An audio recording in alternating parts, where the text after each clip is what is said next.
line.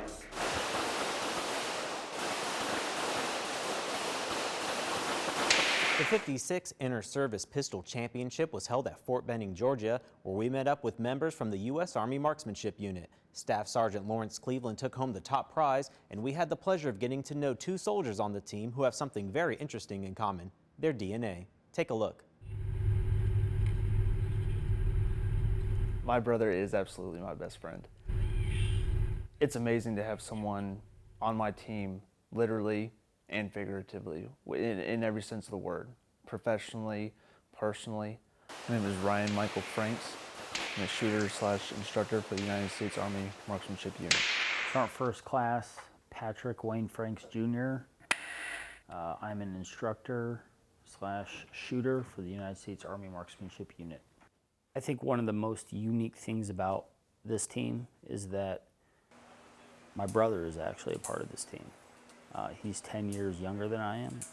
My brother was always somebody that I looked up to. Always wanted to do what Patrick did. Patrick went shooting, I wanted to go shooting. I'm probably harder on him than anybody else. There's at times where I probably shouldn't be as hard on him as I usually am. No one knows me better, and that kind of goes against me sometimes because I can't get away with anything. But everything's done in brotherly love and friendship, and having my best friend with me all the time. Force 5. It can't get better than this. Usually we have a ritual.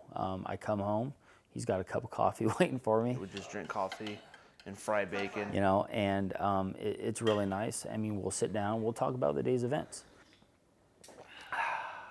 Had a good little group going today until I put my screen up. There's a lot of great unknowns that I've experienced and that I'm experiencing. He is my guide through everything. I am extremely proud of him.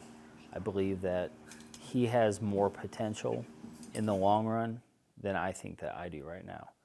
It's almost like a privilege to be working not only with my brother, but with Sergeant First Class Franks, you know, the champion. I state your name, do solemnly swear.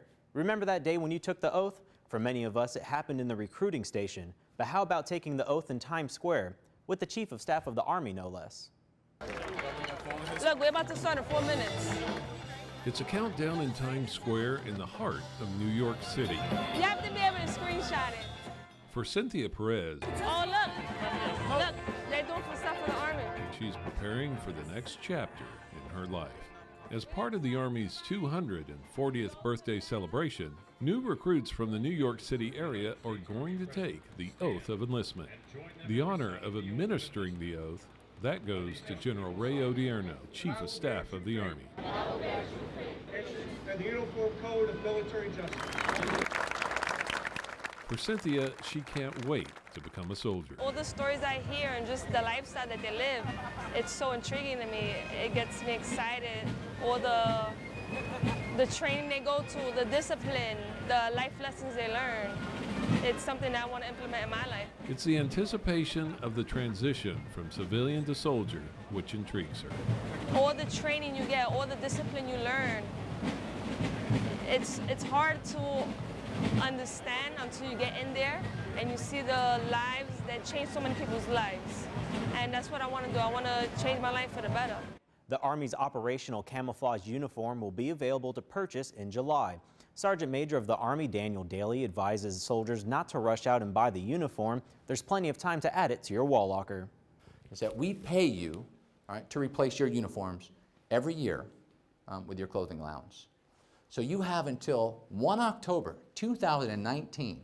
Now, this year, it's 2015. That's 4 years to transition into this new uniform. For more from the SMA, check out his town hall on the Soldiers Mag YouTube page. That does it for this episode. We'll see you next week on iSoldier.